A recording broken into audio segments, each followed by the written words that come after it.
dois, três. Olá, pessoal, tudo bem? Estamos aqui começando mais um Papo Goibense, né? Nós estamos completando um mês sobre Papo Goibense, nós já falamos sobre solidariedade, sobre cultura, sobre intolerância religiosa, LGBTfobia. E várias dessas lives que eu falei antecipadamente nas semanas anteriores, eu perguntei, e a educação?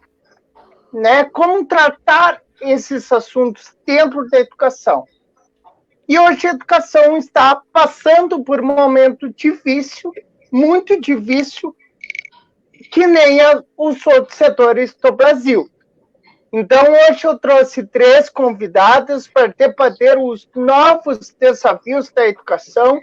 Então, está comigo a Marlene Crestani, diretora da Rio Grande do Sul, da Escola Rio Grande do Sul, na Vila Jardim. A Carmen Almeida, que é psicopedagoga e vice-diretora do Acraquel. E a Dani, que é professora e ex-presidente do CEPER Sindicato. Seja bem-vindo, vocês 3. Primeiramente, eu queria passar um de cada uma para dar uma boa noite, né? Então, quem pode começar? Marlene. Eu sei que a Marlene gosta de falar, então começa com a Marlene. Boa noite. É muito honroso estar, né, participando do Papo Goibense, falando daquilo que a gente mais ama, da grande escolha que tivemos. Sou diretora da Escola Municipal de Ensino Fundamental Rio Grande do Sul, né, uma escola com 69 anos, né, e com grandes atividades na nossa rede municipal e nosso município. Me sinto muito lisonjeada, Pedro, pelo convite, e agradeço o carinho que tu tem por nós, professores. Dani? Então, boa noite a todos e a todas, né? É um prazer estar aqui conversando com todos vocês sobre um tema que para nós é muito importante, que é a educação, aquilo que a gente escolheu para fazer e que a gente luta fortemente para defender com todas as nossas forças, né, por uma educação de qualidade, uma educação pública de qualidade. Então, é muito importante estar aqui essa noite. Eu sou professora de Biologia do ensino médio, também orientadora educacional, e por 2 gestões eu fui diretora-geral do 34º Núcleo do CEPERS, aqui em Guaíba, e também direção da gestão estadual também já do CEPER Sindicato. Então, é um prazer, gurias, é um prazer, Pedro. Obrigado já de antemão pelo convite e acompanho o teu trabalho, excelente trabalho jornalístico que você faz na cidade. Obrigado. Tem um problema com a Carmen, enquanto ela resolve esse problema, vamos começar o nosso bate-papo, né? Vou começar um pouco com a Dani, perguntando. Dani, essa pandemia assustou todo mundo, né? Isso nós temos que concordar. Vários setores estavam desprevenidos para o que nós ia enfrentar. A educação, principalmente, né? Nós não estávamos preparados para o momento que nós íamos enfrentar a partir de fevereiro e março desse ano. Então, eu queria que tu comentasse comigo um pouquinho sobre isso. É bem como tu disseste, né, Pedro? Nós iniciamos o ano letivo ainda no final de fevereiro, né, para cumprir o nosso calendário, e já sabendo que desde janeiro estava começando, né, uma epidemia muito grande, né, na região da Ásia, né, especificamente na China, e nós já estávamos acompanhando e sabendo que a qualquer momento poderia chegar, né, porque hoje a gente vive num mundo globalizado, as pessoas viajam muito, chegaria por aqui. Então, nós já iniciamos o ano letivo, na verdade, já preparando o protocolo de volta às aulas com os alunos, com os cuidados, mas sabendo que a qualquer momento, né, poderia acontecer de ser decretado a pandemia, né, pela OMS. E, como tu disseste, a educação não estava preparada, porque nossa educação básica, disseste, a educação não estava preparada, porque... Tá dando microfone, eu acho que é bom isso, eu ia dizer. Eu vou, um aviso para vocês três, esqueci de comunicar antes. Eu vou bloquear por um período o telefone de vocês para não dar eco na hora que tá outra convidada falar. Pode continuar, Dani. Tá bem. Então, a educação básica, ela é exclusivamente presencial, né? As matrículas dos nossos alunos, os nossos pais fizeram as matrículas para a educação básica presencial, mas, como sempre na educação, nós, enquanto educadores, professores, gestores, a gente se articula e se reorganiza, se readapta, se ressignifica, né? Faz a ressignificação do nosso papel e se adequa a tudo que é nos exigido, né? Então, estamos aí com o nosso trabalho online, né? Mas se dedicando da melhor maneira possível para atender as nossas comunidades. Não é fácil, né? Mas estamos aí. Carmen, teu problema no teu técnico, tá me ouvindo, Carmen? Sim. Tá. Teu problema técnico no... Tá. Teu problema técnico na tua câmera, sim, mas eu tava passando para a apresentação e tu ia falar. Então, tu vai se apresentar e depois tu pode continuar o que a Dani está falando, que a educação eram setores, diversos outros, que não estavam esperando esse momento que nós estamos vivendo hoje com a pandemia. Pode falar. Sim. Boa noite, então. Boa noite a Marlene, a Daniela, o Pedro. Eu sou professora da rede estadual aqui em Guaíba. Trabalho na Escola Glaikel e professora da rede municipal de Eldorado do Sul, em sala de aula. Assim como a Dani falou, nenhum setor, lógico, estávamos preparados para o que a gente está vivendo agora. É um momento único. Acredito que nem em sonhos imaginávamos viver isso que a gente está vivendo. E a educação foi um dos setores mais atingidos, acredito eu, porque é um setor que lida muito com o público, muito rodízio de pessoas. Então, foi um dos setores que parou logo no início, e acredito eu que também vai ser um dos últimos setores a retornar, porque apesar dos protocolos de segurança, né, a gente sabe que retornar presencialmente vai ser muito difícil, vai requerer muitos cuidados, muitos protocolos que ainda estão sendo pensados, discutidos. Mesmo assim, um retorno presencial de 100%, acredito eu, inviável por um longo período ainda, né? E os professores se adaptando a essa realidade que a gente está vivenciando, com muito sacrifício, com muita dificuldade, porque nós tivemos que dar uma girada muito grande na nossa rotina, não estávamos preparados para isso, e com muita coragem, né? Porque eu acredito muito na força do professor, e eu acredito que os professores que estão levando esse momento tão difícil assim, fazendo a educação, porque a parte gestora, assim, ela consegue orientar, consegue ter uma visão, mas quem está lá no dia a dia, no chão da sala de aula, como a gente diria, né, gurias, agora virtualmente, somos nós.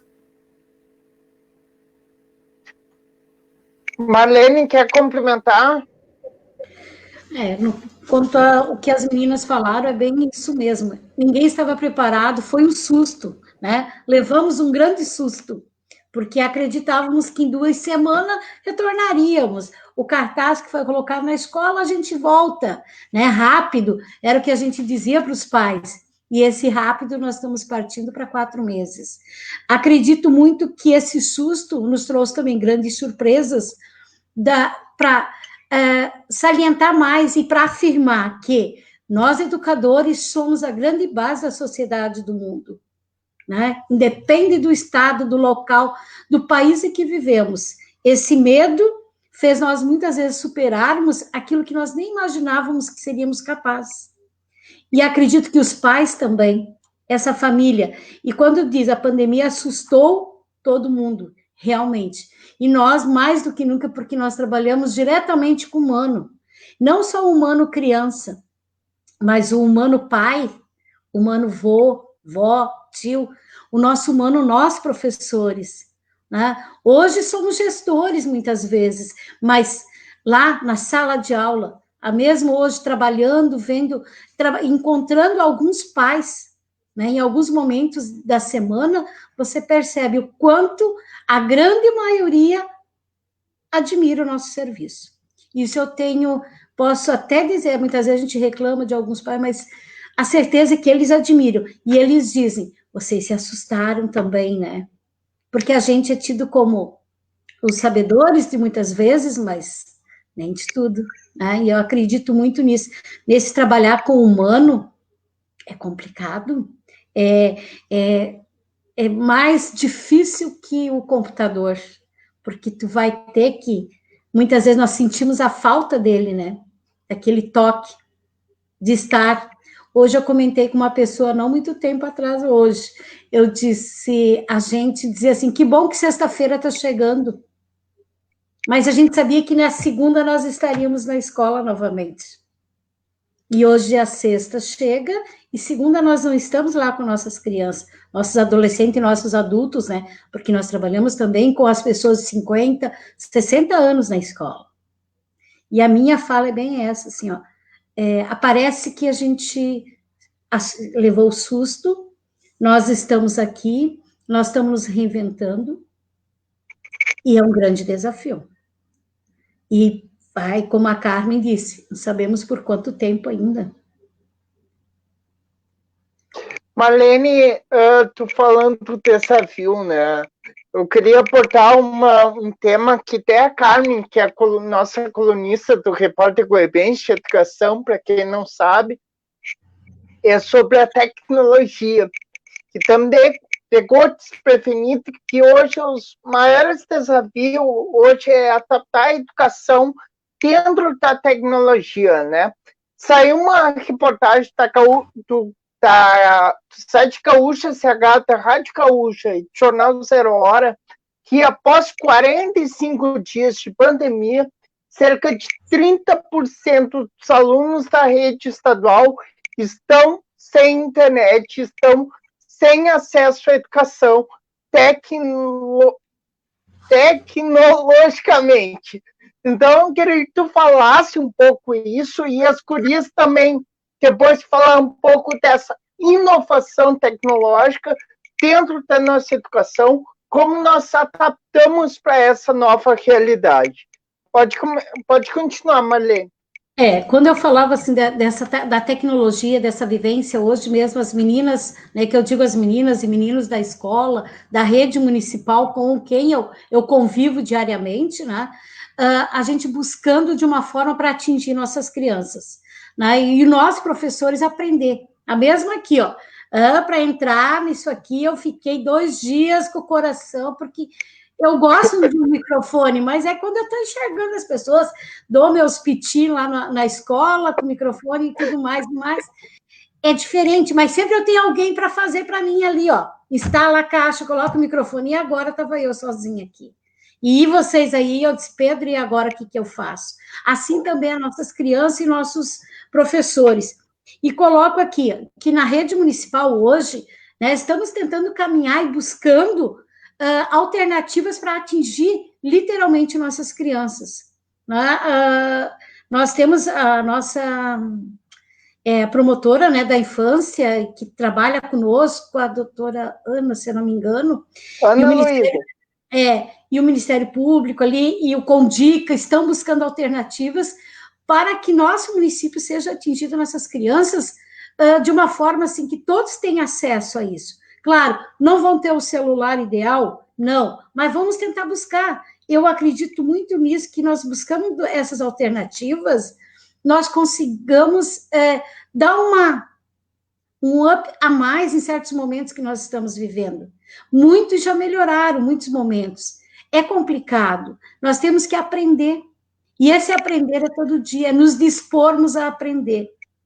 Eu me coloco sempre assim, as professoras, os professores, fazendo as atividades, tendo que, hoje nós migrando, né, de um sistema para o outro, porque a gente achava que era só 20 dias, 30 dias no máximo, e não foi, e isso está dificultando, porque eu tenho crianças, nas nossas escolas, né, a toda a rede estadual, municipal, a privada também.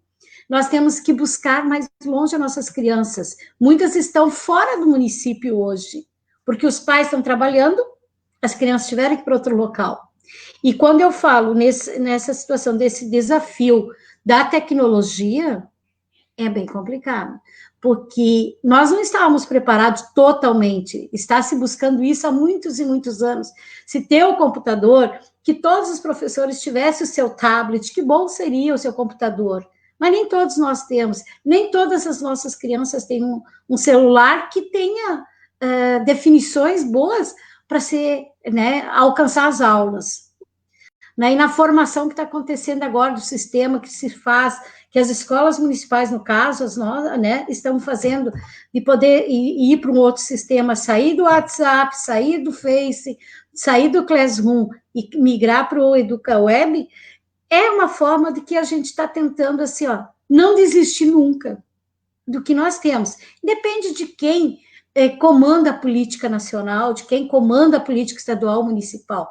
Eu, como educadora, eu sempre coloquei assim, importa eu fazendo. Vou buscar, vamos criar, né? E a gente sofre bastante, a gente ouve bastante também, né? Eu acho que a Carmen, a Dani, né, à frente de um grande movimento que sempre esteve, né? Nós, nas escolas, como educadoras ali direto no pé das crianças, se torna bem complicado. A gente sabe, os pais também estão tendo que dominar, que domar, na verdade, a tecnologia, né? Isso é bastante, eu acho bastante peculiar eu ter que aprender, porque eu digo assim, sempre fui de ir lá arrumar as coisas, mas a tecnologia eu tive que aprender agora também, e nossos pais também. Hoje um disse, ô, professor, eu tive que aprender uns negócios lá que, brincadeira que inventaram. Daí eu disse, não, nós não inventamos, é o que nós temos hoje. Dani, quer complementar? Claro, o que é muito importante a gente salientar, né, esse momento, desde o início a gente está dizendo, nós não esperávamos, porque a nossa educação básica, a legislação dela é bem clara, é presencial, e a nossa formação, ela nos preparou para trabalhar de forma presencial. A gente sabe que tem governos, né, a Marlene colocou aí, esse nosso governo, então, nem se fala, não tem projeto nenhum para educação, né, não tem sequer ministros não tem projeto, né, 2 anos quase de governo, e a gente não tem sequer amparo. E no meio de uma pandemia, atualmente, a gente não tem amparo nem de ministro da educação, nem de ministro da saúde, nem projeto para educação, e muito menos projeto para saúde. Mas a gente vive, de um lado, nós, professores, diretores e funcionários de escola, e de outros, os nossos alunos.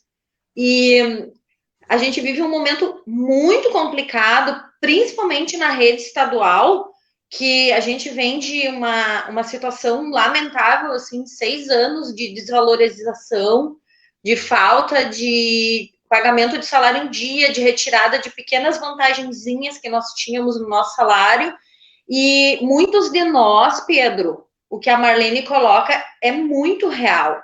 Muitos professores sequer têm um celular de ponta. Nosso celular é um celular simples, com pouca memória. Então, a gente tem que estar pagando um app para estar colocando outro, né? E muitos de nós não temos em casa computador, aquela estrutura toda de impressora, né? Agora, ter que dar conta de um trabalho de aula programada presencial, e aí quando tu vê o professor que foi preparado para trabalhar de forma presencial tem que se tornar um blogueiro, né? Não que isso seja proibido, as ferramentas estão aí, a globalização, a era da informática está aí, só que os governos, eles não investem na educação de fato, numa formação de fato. É sempre a escola, a sua gestão, que faz sempre de um limão milhares de limonadas para dar conta de uma educação pública de qualidade. E o que o Pedro traz, assim, é muito importante, Pedro. É essa questão de que na rede estadual nós temos quase 30% do nosso aluno excluído do processo. E aí, se nós, professores, por um lado, a gente não tem uma internet de qualidade, aliás, a internet no Brasil ainda é um problema, a gente sequer o celular, né? Tem escola que o celular não funciona o sinal direito. Então, se a escola não tem um Wi-Fi de qualidade, muitas escolas não se tem ainda um Wi-Fi de qualidade. Então, tu imagina o professor não tendo, esse aluno também não tem. Então, uma orientadora educacional de Porto Alegre foi fazer que é o nosso papel, né, Marlene, Carmen, ligar para as escolas, enquanto orientação, enquanto equipe diretiva, ligar para as nossas famílias, de forma presencial, a gente está sempre atrás para motivar o aluno, manter ele, para não perder ele, porque o aluno tem que estar dentro da escola, né? E uma orientadora em Porto Alegre foi fazer isso, e os pais disseram, ou a gente vendia o celular melhor que a gente tinha para comer, ou a gente mantinha o celular para estudar. E muitas famílias têm um celular melhorzinho, assim, que comporta uma aula online para meia dúzia de alunos usar. Então, é muito triste, assim, a gente percebe, assim, na educação do campo, nas escolas mais retiradas, que não tem o acesso a uma internet de qualidade, porque o país ainda não oferece uma internet de qualidade. Nós não temos uma internet de qualidade enquanto educadores, né? Então, a gente vive um momento, assim, bem complicado e de desamparo total, assim, por partes dos governos. Na rede estadual mesmo, a Assembleia Legislativa destinou milhões para compra de chips, né, para acesso à internet e Chromebooks, tanto para o professor, que não tem, a gente tem que entender que essa é a realidade na rede estadual. O professor da rede estadual paga suas contas hoje para sobreviver. E muitas vezes trabalhando 60 horas, que é uma coisa desumana, né, em 3, 4 escolas. E esses Chromebooks e esses chips não vieram. Então, a gente tem que dar conta. Eu tenho aluno também, e os meus alunos, eles dizem, prof, ou eu vejo sua videoaula, né, ou eu como, né? Então, se ele vai, e ele começa a comprar dados, porque a internet do nosso aluno, a maioria é pré-paga, né? Eles não têm um plano adequado, nós, professores, não temos um plano adequado, às vezes imagina o aluno. Então, é necessário realmente governos que realmente invistam na educação, né? E a gente faz o que a gente pode, Pedro. A rede estadual, por exemplo, a gente agora ficou sabendo, no meio disso tudo, né, gurias, uma notícia boa. Nosso estado é o pior salário do país, né? Mas, em contramão de tudo isso, é o número 1 no Enem, o que nos deixa muito feliz, porque é o nosso fazer pedagógico, é a nossa vontade, que a Marlene falou, de levantar todo dia e dizer, aquele meu aluno depende de mim, eu tenho que dar o meu melhor, mesmo que eu não tenha dinheiro para pagar a conta, como vive muitos dos nossos colegas hoje, né? E a gente levanta a cabeça, muitos colegas, a rede municipal fez uma pesquisa, vocês devem estar acompanhando, mas a gente vive um momento muito delicado das nossas categorias, a gente vive, muitos de nós, há muitos anos atrás, o CEPER fez uma pesquisa, 58% de nós temos problemas de ordem emocional, né? Então, imaginem agora como a gente está vivendo, né? Então, a gente faz o nosso papel. Eu acho que tu tem uma sugestão de pauta para a próxima coluna da Carmen, né? A questão da saúde mental dos professores, né, Carmen? Carmen, eu queria perguntar para ti, tu que já fez uma coluna no Repórter Guaibense sobre o Enem, que a Dani falou, também saiu uma notícia hoje que tomou posse o novo ministro da Educação, Milton Ribeiro. Depois de um tempo sem ministro, o governo federal retoma com o titular da pasta. Eu queria que a Carmen falasse um pouquinho disso, sobre quais os novos desafios do Ministério da Educação, Carmen.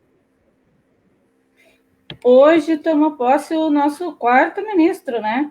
Como a Dani falou ainda há pouco, numa outra fala dela, a questão dos projetos do Ministério. Não temos nem ministro, né? Quanto mais projetos. Tem algumas orientações, a grande maioria delas dos próprios conselhos, né? Do Conselho Nacional de Educação, do Conselho Estadual. A respeito do Enem, ele foi feita uma pesquisa e a data preferida dos estudantes foi para o ano que vem. Mesmo assim, o governo optou por fazer o Enem ainda esse ano, né? O que eu acredito que vai até ser revisto. Eu acredito que essa função do Enem acontecer esse ano vai acabar sendo revista porque ela não vai ter condições de acontecer. Fora isso, a gente tem a questão do Fundeb, que tem votação prevista para segunda-feira, né?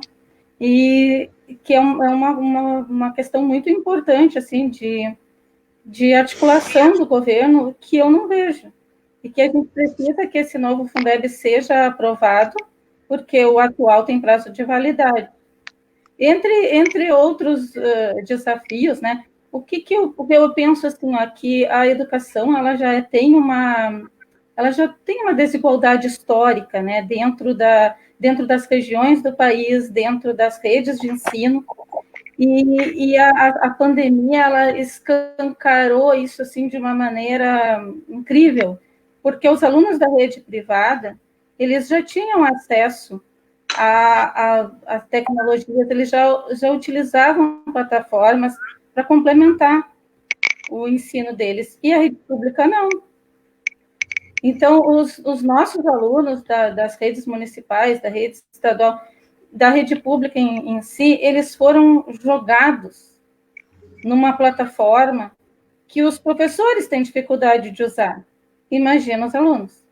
E a questão, gente, não é só a internet, a questão não é só o aparelho que o aluno não tem, que o professor não tem. A internet que o aluno não tem, que muitos de nós não temos uma internet eficiente. A questão eu acho bem mais profunda, porque ela é bem social, ela é humana, ela é a questão da saúde emocional dos professores e dos alunos, das famílias. Eles foram jogados numa situação que já mexe com o nosso emocional dentro de casa. Imagina tu juntar essas questões toda a educação. Eu lido muito com aluno de EJA, com adulto, estudante adulto, que trabalha durante o dia, que tem filho, que tem a casa para sustentar. Então, eles têm que jogar isso tudo aí com a educação, com a preparação para o Enem. Então, se a gente sentar e colocar esses pontos todos, é assustador. E eu digo assim, digo e repito que o melhor que a gente tem dentro da educação brasileira, dentro da educação no nosso estado, é o professor. Porque se a gente atinge algum resultado positivo hoje, se a gente está garantindo aluno acessando o Classroom, aluno recebendo atividade impressa, porque quem não está lá no Classroom, no WhatsApp, no Face, está pegando atividade impressa, é graças ao professor. Esse resultado do Rio Grande do Sul no Enem é mérito dos professores. É mérito do trabalho dos professores lá na escola, lá no chão da sala de aula. Eu acredito, ontem eu assisti uma live do Conselho Estadual de Educação e um dos conselheiros falou essa frase. E eu acredito muito nisso. Isso está colocado no meu último texto, na coluna do repórter guaibense. Eu acredito na força do professor e no trabalho do professor, porque a gente passa por governos, a gente passa por projetos, e é isso que leva adiante. Então, eu acredito assim, ó, que todos esses desafios, e ainda vem muito por aí, gente. A questão de nós atravessar a pandemia com saúde emocional e garantindo algum aprendizado é só uma parte do problema, porque a gente ainda tem o retorno, e o retorno tem muito mais dúvida do que certeza. Então, eu penso assim, tem desafio para o Ministério da Educação, tem desafio para os professores, tem desafio para os alunos, a carência é mais profunda, os nossos alunos estão com carência de comida, de roupa, um pouco de tudo, assim, né? Quer complementar, Marlene? Quando a Carmen falou agora o êxito, né, do professor, e daí eu olhei ali uma colega nossa ali da minha escola, até disse, da minha, como a gente costuma dizer, né, da minha, ela dizia assim, perfeita colocação, e é verdade isso, porque o nosso professor, nós, como educadores, que eu sempre coloco assim, uma opção minha, né, de ser educadora, de amar, de não ter medo do desafio.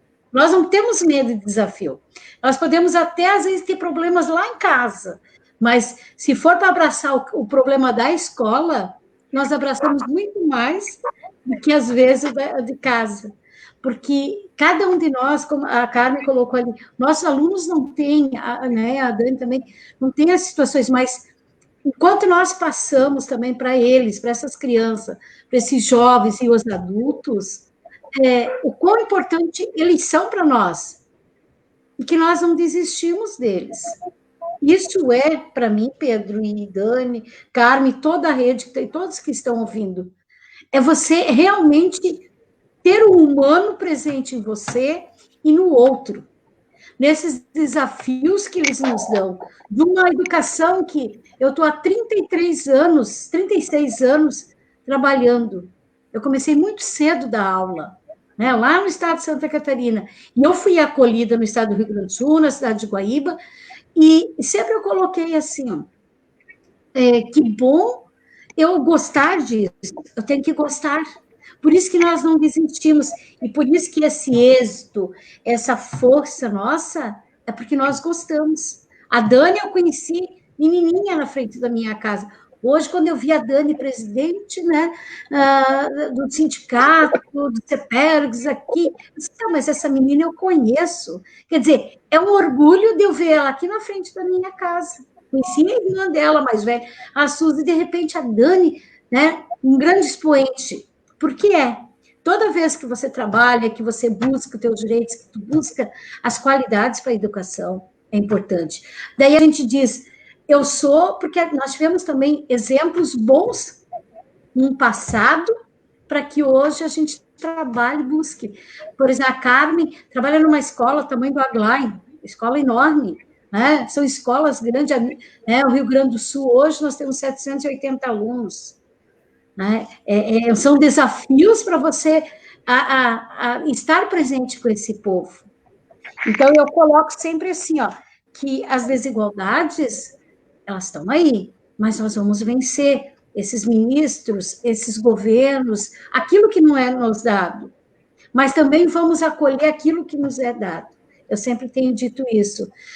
Por mais que eu ache que não está certo, eu vou fazer o que é o correto. Se o outro errou, deixa ele lá, vou usar a minha parte.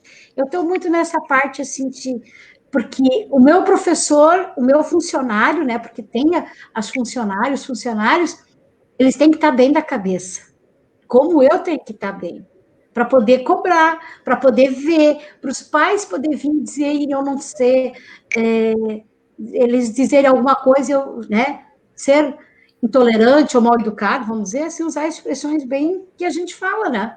Porque eles também estão adoecendo. Além do nosso profissional que passa por dificuldades, as famílias, né? As questões sociais e econômicas deles, né? Está bem complicado.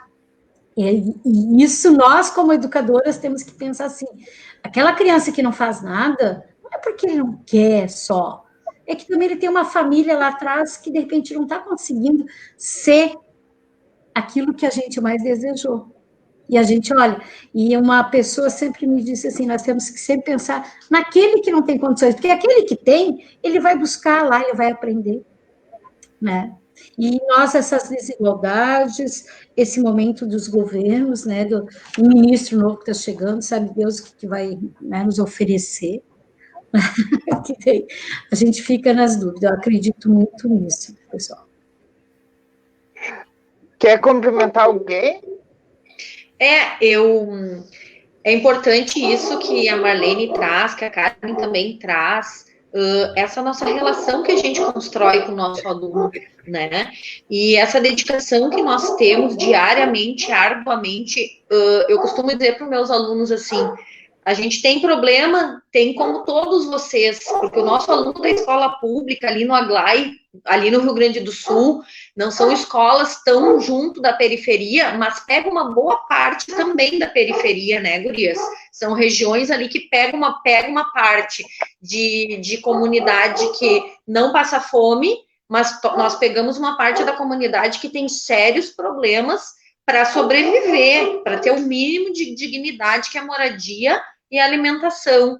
E a gente, essa relação que se faz de forma presencial, agora para nós, nos torna impotente, o que faz com que contribui, Pedro, quando tu falou dessa questão que pode gerar mais um programa, que é a questão do emocional do professor, porque a gente fica ansioso, tu sabe da importância que tu tem enquanto educador, às vezes tu é pai, mãe, avô, e a referência daquele indivíduo que está ali dependendo de ti.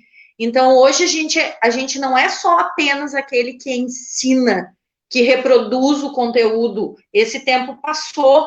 A gente, além de educar ele para que ele vá para a melhor universidade, na minha escola mesmo, eu tive o prazer de ver os índices de alunos nossos da rede estadual sair do terceiro ano, ingressando diretamente na URGS e nas melhores universidades em cursos disputados por escolas particulares, odontologia, administração, direito, engenharias, né? Então, esse papel de aprendizagem, com todas as nossas dificuldades, a gente dá conta.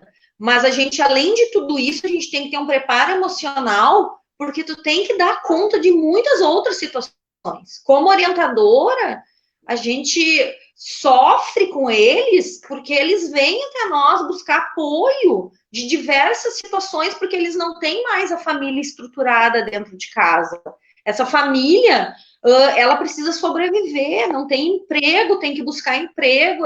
Essas crianças, eu trabalhei muitos anos, 13 anos no Rui Coelho, 1 ano no CIEP, e eu convivi bastante com a comunidade ali, com a AB Santa Rita, aquela comunidade ali é guerreira, né? Porque o pai e a mãe saem para trabalhar, a família sai para trabalhar e fica os mais velhos cuidando dos mais novos, e nós, professores, somos a referência deles. E uma das coisas, eu vi as pessoas comentando que os educadores são guerreiros, né? São heróis, verdadeiros heróis. Tanto é que agora, essa fase de pandemia, a gente percebe que a comunidade entendeu o nosso papel. Em muitos momentos que eu precisei me encontrar com a comunidade, professora, pelo amor de Deus, quando é que volta a escola? Porque eu não estou dando conta. Como é que vocês dão conta de 28, 30 e poucos pestinhas? É assim que eles se referem. Se eu não consigo dar conta de 2 pestinhas em casa. Então, essa nossa dedicação realmente é amor à educação. Mas nós temos um outro lado que amor não paga nossas contas. A gente precisa ser valorizado, Pedro. Eu tenho 3 pós-graduação. Eu preciso ser valorizada para que eu possa ter bastante cultura, bastante investimento, para que a minha mente esteja sã, para que eu chegue na sala de aula na segunda-feira e o que eu ofereço para os meus alunos se triplique, né? Que eu não preciso trabalhar 60 horas, que se eu pudesse trabalhar 20 e ser extremamente valorizada, nossa!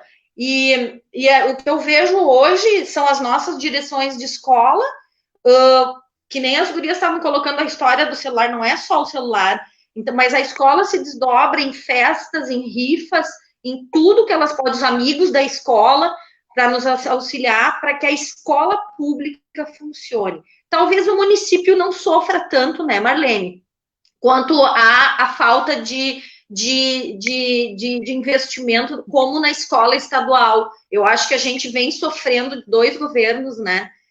E dizer, Marlene, que o que tu disseste, né, independente do governo, eles passarão, nós passarinhos, né? Então, nós continuaremos sempre firme e forte na defesa da educação, uma educação de qualidade, a gente não esmurece. Pedro, e o que tu fala da questão emocional? Aqui na nossa região, nós temos colegas entrando em sofrimento com essas novas ferramentas, porque o professor não foi preparado para trabalhar com Classroom, a Marlene já migraram para outra plataforma, não foram preparados, né? E tem colegas entrando em sofrimento, entrando em licença saúde em plena pandemia, porque, principalmente professores mais velhos, que têm toda uma bagagem para trabalhar dentro da sala de aula, mas têm dificuldades com as ferramentas. E essa situação a gente tem que entender que não é culpa do professor. O professor, ele precisa ser amparado, ele precisa ser formado, ele precisa de formação para usar essas ferramentas. A gente não é contrário que a gente utilize essas ferramentas digitais. Isso é globalização. Uma aula com diversas ferramentas digitais é muito importante. O que a gente não defende é a educação à distância como forma ainda de maior precarização da educação. Porque se o professor não está presente, não há uma relação pedagógica eficiente. A gente precisa do contato, a gente precisa do olho no olho, a gente precisa cara a cara com o nosso aluno, né? E eu espero imensamente que o resultado dessa pandemia não sirva para tornar a educação à distância precarizada do jeito que ela é, como uma bandeira dos nossos governos. Porque aí a gente sabe que se no Brasil a educação presencial já não é levada a sério, imagine uma educação à distância. Então, nós vamos ter que estar muito unidos enquanto categorias do município, do estado, seja da rede particular, para combater a educação à distância. A gente, veja bem, a gente não é contrário ao uso das ferramentas digitais, desde que a gente tenha formação para isso.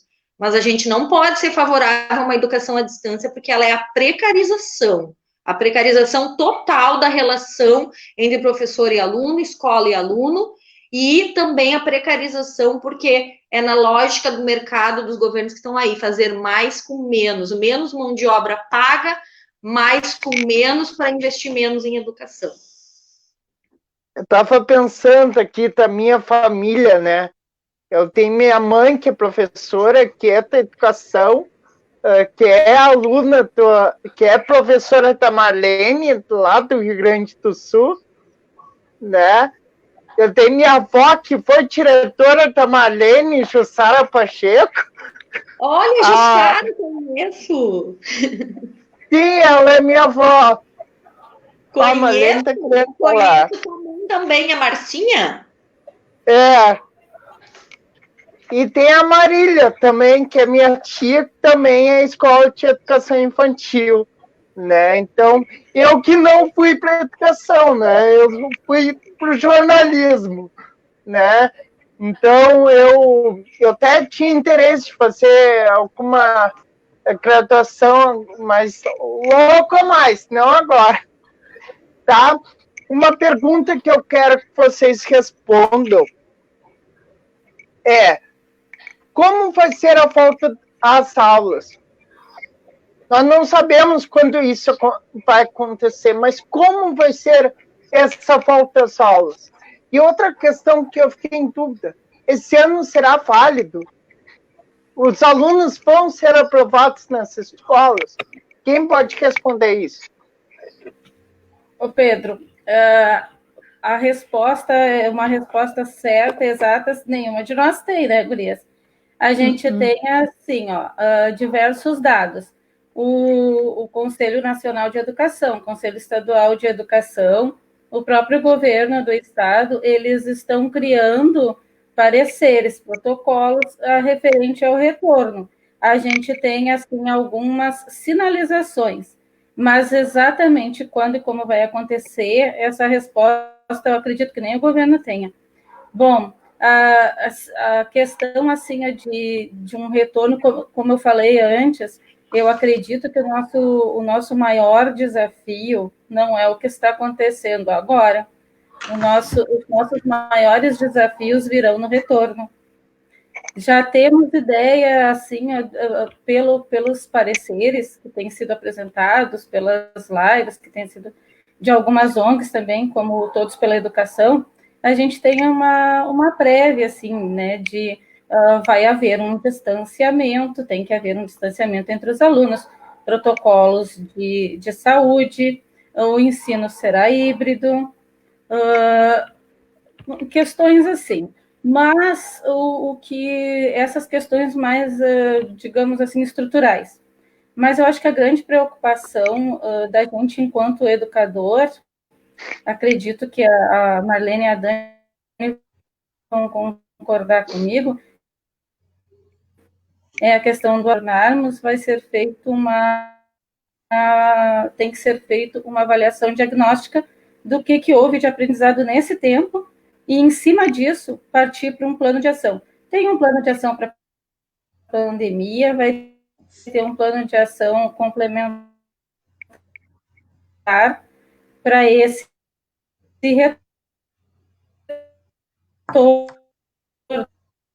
Eu acho que está tendo problema, eu acho que é só comigo. Não, com todos. Está trancado. Está trancando dela. Acredito que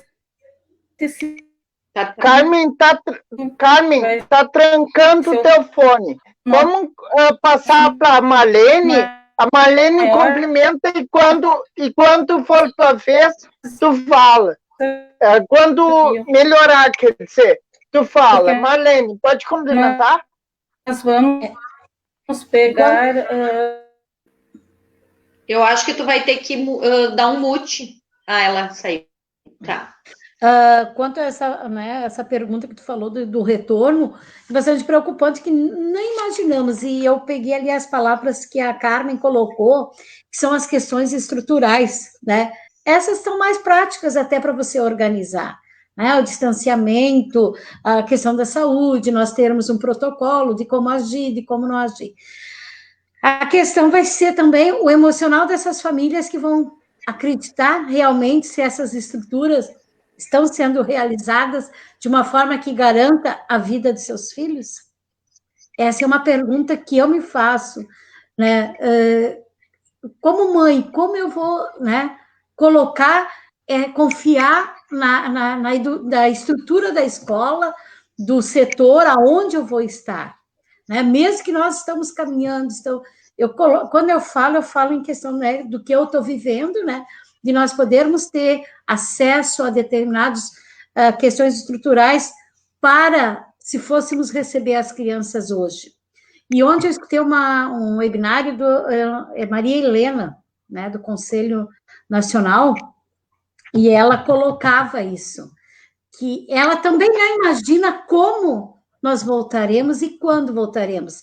Se eles que estão estudando, se ela é uma das redatoras e relatoras de documentos que serão encaminhados ao Conselho Nacional de Educação, onde ela faz parte, ela não conseguiu a resposta ainda de alguns políticos que fazem a coisa acontecer. Para nós, enquanto vamos pegar cidade de Guaíba, município de Guaíba, né, tudo que nós estamos correndo, buscando, e acredito muito assim, que esse maior desafio realmente vai ser ainda como agregar, como avaliar, como não perder o ano, né? Porque o que os pais nos perguntam, meu filho vai perder o ano? Eu tive agora não acontecido assim, um grupo de alunos fizeram um grupinho e colocaram lá para querer ver se eu me manifestava. Quer dizer que não adianta, que não vai ser aprovado mesmo, ou vão rodar todo mundo, ou vai passar todo mundo, né? Então, assim, ó, eles estão medindo o que nós, educadores, fazemos, e eles sabem que nós estamos fazendo certo, que nós, educadores, estamos fazendo, nós, professores, lá na sala de aula, né, no que a gente faz. E esse maior, eu acredito assim, esse retorno que se vier a acontecer no ano 2020, vai ser muito mais precário ainda, porque os pais vão estar na dúvida. Vou mandar meu filho realmente? Porque as frases que tu olha na mídia é isso, né? Mais vale um ano perdido, porque eu não acredito em ano perdido, porque tudo tu aprendeu alguma coisa. Nada não é nada perdido. 2020 é um ano especial. Que daqui a 30 anos alguém vai dizer, bah, aconteceu isso, né, há 30 anos atrás, no Brasil, no mundo. Por isso que não podemos dizer que é perdido. É um ano diferente.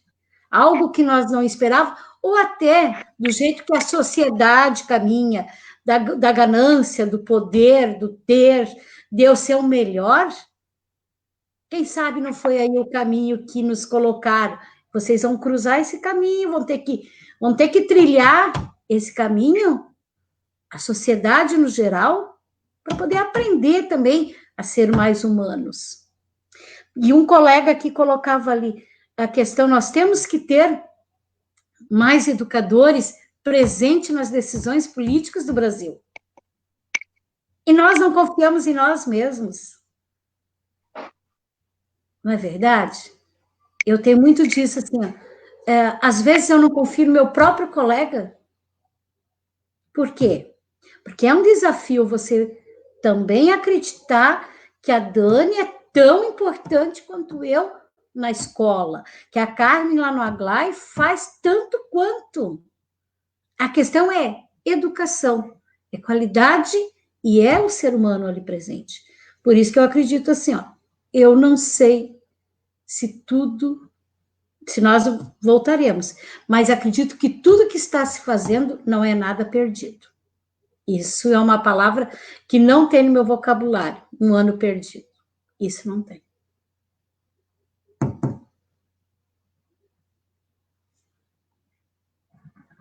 Pedro está sem som.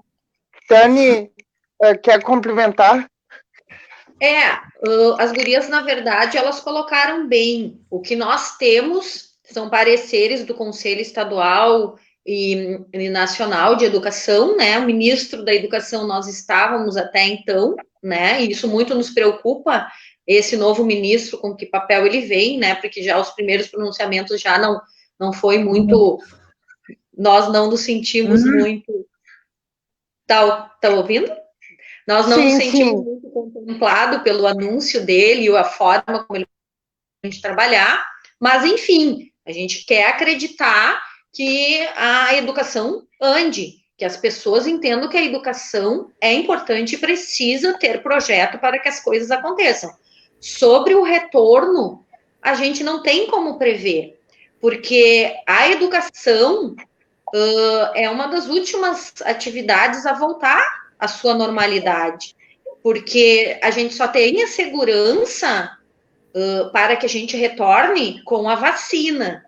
Sem a vacina, é uma incógnita para nós, porque por mais que a rede estadual, nesse momento, está trabalhando um plano de contingenciamento, pensando como seria essa volta.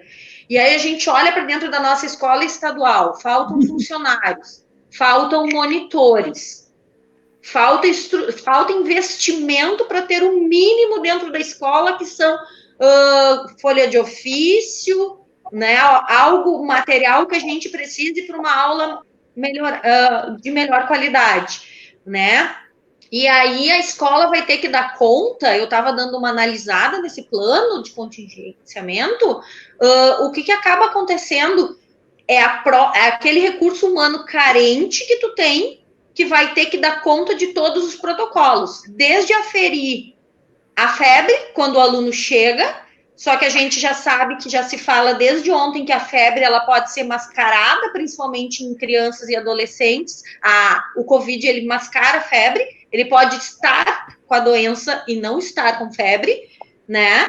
E aí todas aquelas normas de protocolos de entrada, né, que o aluno tem que passar pelo tapete higiênico, passar pelo álcool gel, ter um corredor de mão única, 2 saídas, uma de entrada, outra de saída para não usar 2 mãos, porque os alunos não podem se encontrar. Aí nós temos escolas que a infraestrutura nem sequer tem 2 corredores.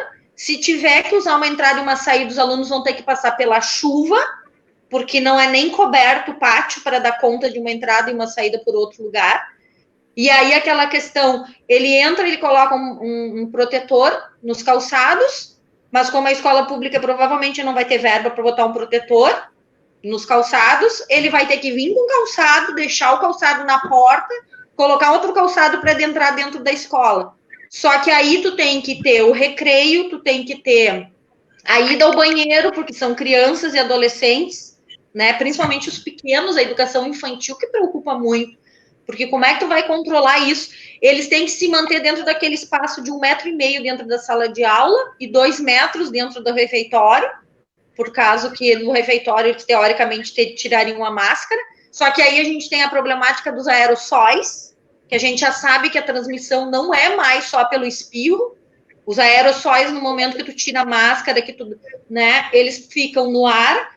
Então, a escola pública, a escola no geral, por mais que a escola privada pressione para que se volte, é indefinido. A gente não tem como dar conta para tudo isso.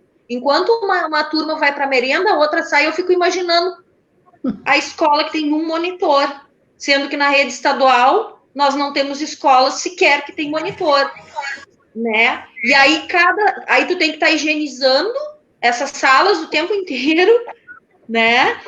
Gente, é uma verdadeira loucura, não tem como. É uma coisa que tu não consegue, infelizmente, é uma situação, educação é uma das únicas coisas que só volta com a vacina. Nós não temos como colocar em risco os nossos professores que têm mais de 60 anos, muito professor com grupo de risco, com todas essas doenças, né?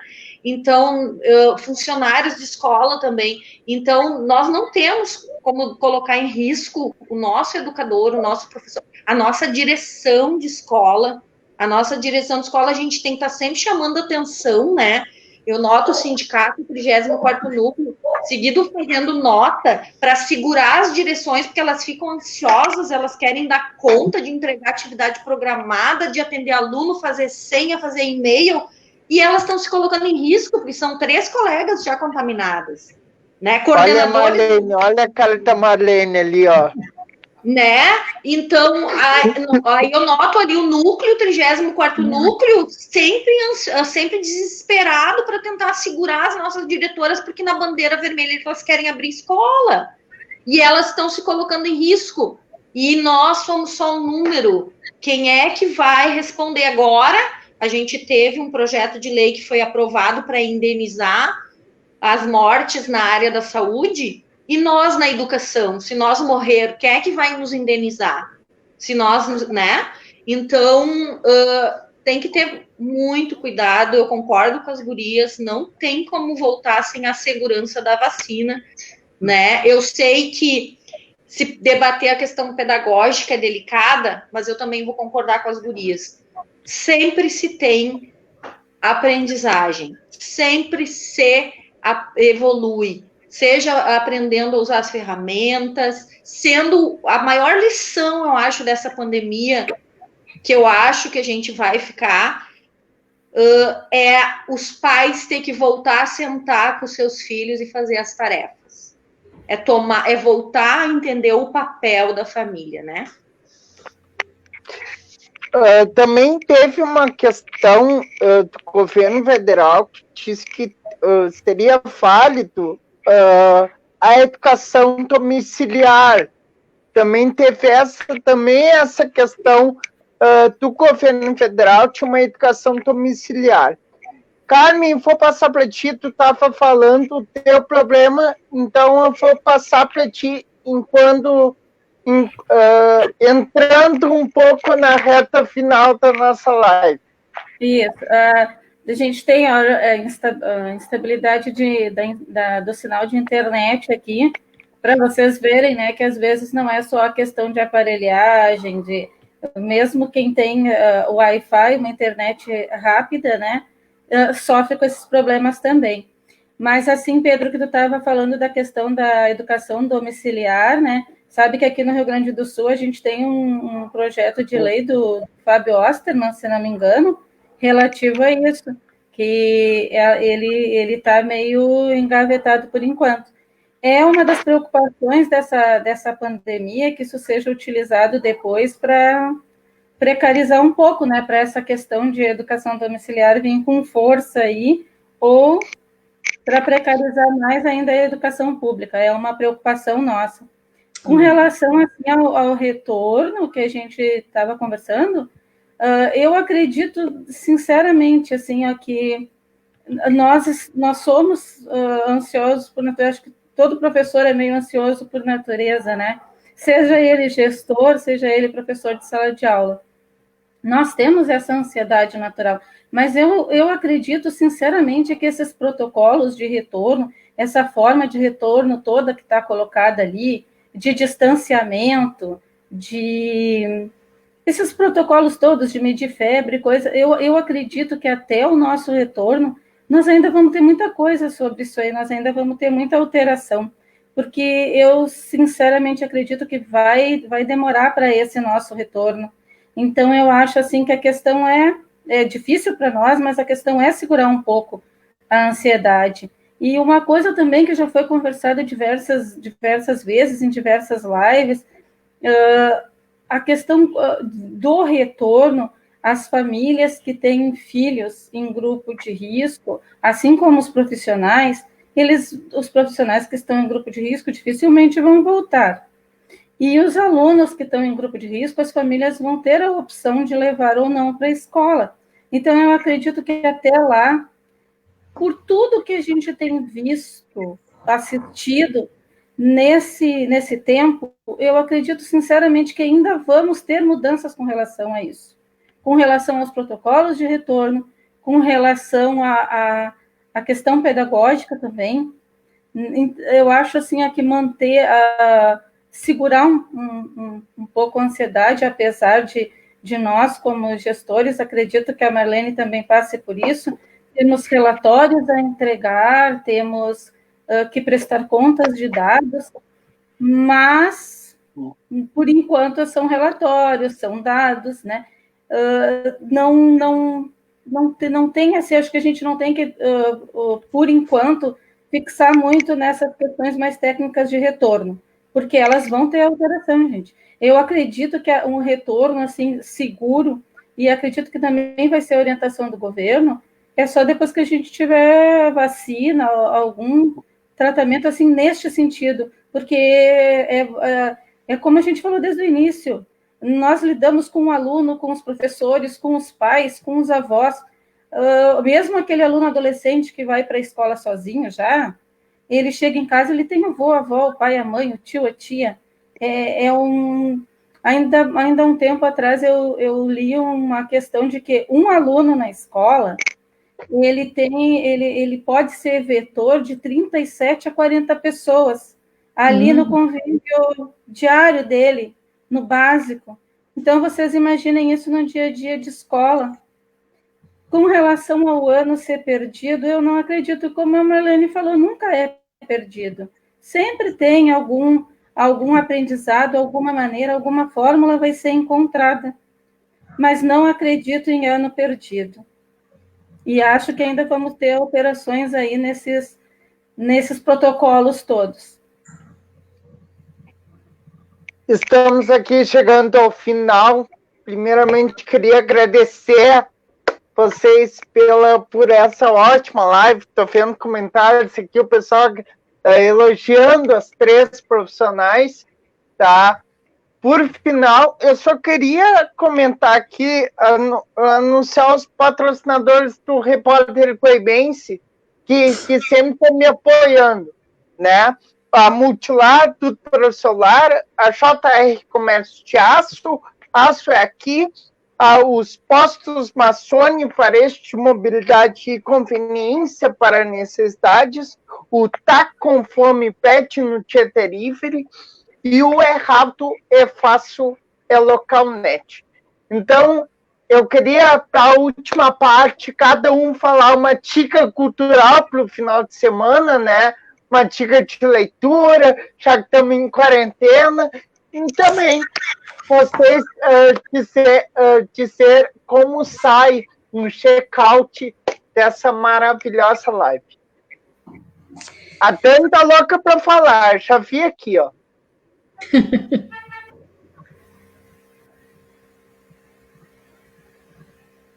Não, agradecer, eu acho que esse espaço que tu abre, Pedro, é muito importante, né? As nossas diretoras de escolas, nossas professoras, elas precisam ser ouvidas, né? A gente fica, durante o nosso ano, dentro de uma escola e atende a nossa comunidade com tanto esmero, com tanta dedicação, né?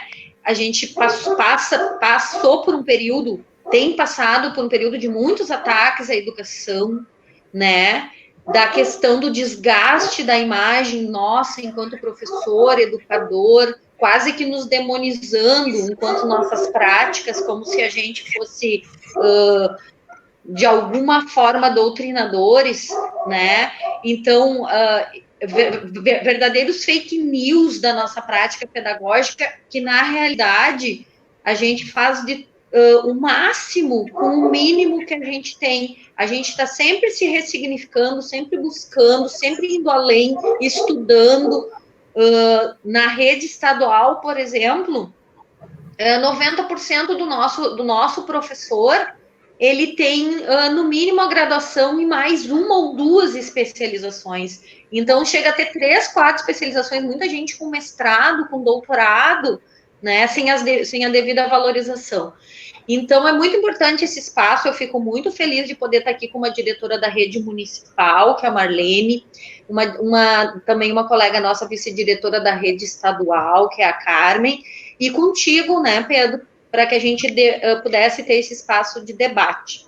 Dizer que a dica do final de semana é nós estarmos aí mantendo a nossa mente sã, né, de alguma forma, com alguma cultura, filme, livro, o que for, né? Nós, professores, é importante frisar que a gente está com uma carga de trabalho muito maior do que a presencial, é extremamente desgastante, extenuante, porque é novo para nós, né?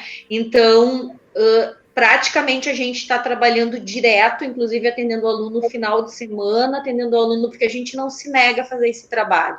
A gente está sempre atento, sempre respondendo, porque sabe que aquele meu aluninho que talvez o sinal não estava em dia naquela segunda-feira, 10 horas da manhã, ele só vai ter um bom sinal no sábado às 21 horas.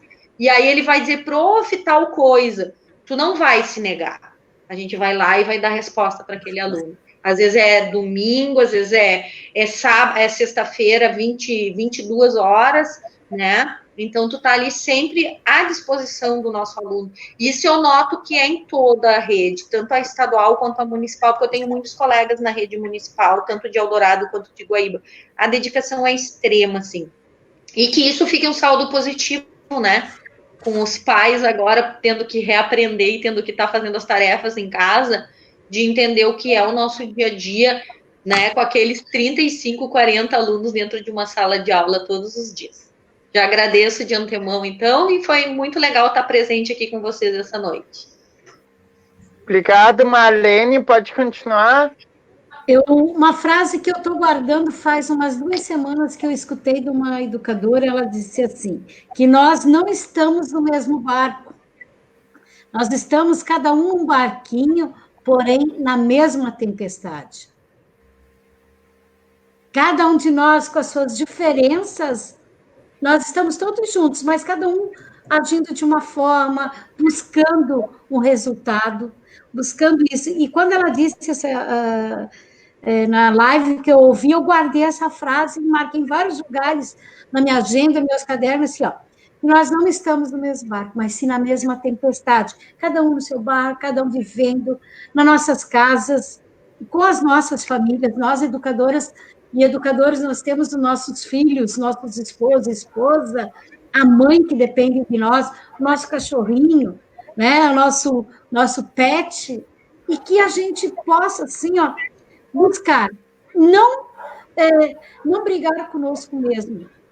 E a Dani disse, foi a Dani acho que falou que muitos de nós com mais idade, a dificuldade para lidar com essa tecnologia, que nós não adoeçamos. Hoje mesmo, as supervisoras da nossa escola, falando com alguns professores, trabalhando uma formação com esse sistema que o município está migrando, que o nosso professor tenha condições, que ele aprenda, e não tenha medo também de perguntar, porque às vezes a gente tem medo de perguntar no grupo por achar que nós não sabemos. Não sabemos mesmo, muitas coisas. E quando eu falei nesse desafio e que nós temos que buscar alternativas, que seria assim, uma colega colocou novamente ali, nós temos que acreditar na nossa profissão, acreditar no nosso potencial, e nós somos capazes, trabalhando no Estado, trabalhando no município, na privada, né? Um colega nosso falava bastante essa semana que o nosso aluno, ele merece, o nosso aluno da rede pública, merece tanto quanto o da rede privada. E nós temos que nos dedicar, nós temos que dar qualidade para eles.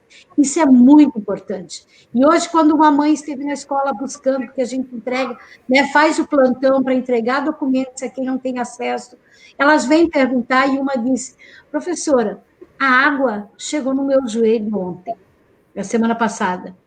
Eu disse, não acredito, Cristiane, eu não sabia. Chegou, professora, eu disse, então tá, então vamos dar uma, né? Porque com isso também, nós temos que dar qualidade. Eu disse, e tu veio hoje buscar as folhas, as atividades para tua filha realizar. Ela disse, não, eu sei que vocês amam o que você faz. Ela disse isso lá no portão. E o funcionário disse, o Silvio, disse assim, viu, Marlene, eles gostam de nós. Isso é importante. É muito importante, pessoal, saber que nós também somos valorizados. Tem uns que não são muito amigos da gente, né? É carrancuda, mas valorizar o nosso aluno. Nós somos tão bons quanto qualquer outro profissional. Nós somos os que formamos os grandes profissionais também. Isso nós não podemos esquecer. E é uma briga que eu tenho. O aluno meu, ele sai do Rio Grande do Sul, no caso, meu aluno, eu vou dizer o nosso aluno sai, por exemplo, do ensino fundamental do Rio Grande do Sul, vai para o Premem, vai para o Cônigo, vai para o Nestor, e dali vários convites nós já recebemos de profissionais, né, de ex-alunos, se formando em medicina, se formando, tanto ali do Breno, eu tive na Universidade Federal, que entraram. Então, assim, ó, é muito amado isso. E o Pedro, para mim, é um orgulho. Eu sei que ele tem um carinho muito grande pela escola, que era a escola da vovó, a Príncipe, no tempo da Sara, como todos os pais da escola Rio Grande do Sul dizem assim, mas Marlene, no tempo da Jussara, no tempo da Jussara, você não estava aqui gritando no meu ouvido, né? Mas a gente se sente muito feliz, eu me sinto muito feliz, porque são, só do município de Guaíba vão para 27 anos, né? E são 36 de magistério. E é uma coisa que a gente ama. E assim, eu quero deixar, Pedro, assim, meu orgulho de saber de tudo que tu é hoje. Tenho certeza. Fico muito feliz. E a Dani, que eu conheci, né, pequenininha, assim, de ver ali, ó, a Dani hoje, e quantas outras pessoas. A Carmen, que orgulho, né, poder estar com uma pedagoga, uma escritora, tem a sua página. Isso para nós é importante. E a Escola Rio Grande do Sul, meu carinho muito, muito grande para as meninas. Umas disseram, temos que assistir, terminar uma formação, porque senão depois a Marlene vai cobrar. Ah, pô! Mas é o carinho por todos eles. Toda a rede municipal e estadual, nós como educadores.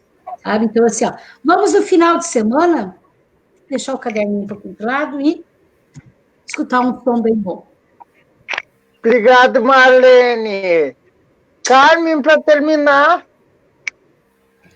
Bom, Eu me sinto muito honrada de ter feito parte dessa live com duas colegas tão queridas, tão profissionais, e ver que assim a gente está em redes diferentes, em barquinhos diferentes, com um pensamento afinado, né?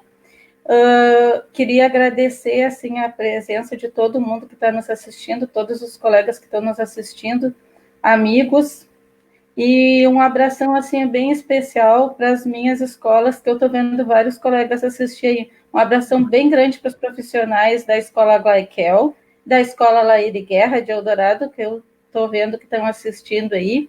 E tem uma dica cultural para o fim de semana. Leiam as colunas do Repórter Guaibense, que é um time... Não fale, era minha dica cultural, agora a gente tem outra. São 9 colunistas que eu tenho a honra de fazer parte. Uma coluna melhor que a outra. Leiam. Muito bom. Quem lê tuas colunas sabe como é boa tuas colunas. Sério, é uma terça assim, 15 dias sobre a coluna das carnes. É uma terça sim, outra não. Uma terça sim, outra não. E o pessoal já pegou. Já sabe que as colunas da Carmen, já sabe o dia, já lê. E eu tenho um livro que eu comprei. Fui lá visitar a avó em Cidreira, Marlene. Fui lá no final de semana passado. Eu fui lá ver minha avó e eu passei no mercado lá e eu comprei. Ó, esse livro tem um nome feio, mas se eu for mostrar a sutil arte de ligar, foda-se. Então, eu tenho esse livro, tá aqui, eu tô lendo ele. Então, tá que a Carmen tem a minha dica cultural, então eu vou botar isso aqui mesmo, né? Então, obrigado, pessoal. Obrigado por vocês três. Obrigado pelo pessoal da live. Então, até quinta-feira que vem, toda quinta-feira, às 19 horas, um tema diferente. E cada vez aumenta a nossa participação aqui. Obrigado, pessoal. Aí, Pedrinho. Beijo para todo mundo. Beijo, pessoal. Gratidão pelo momento. Muito orgulhosa disso tudo.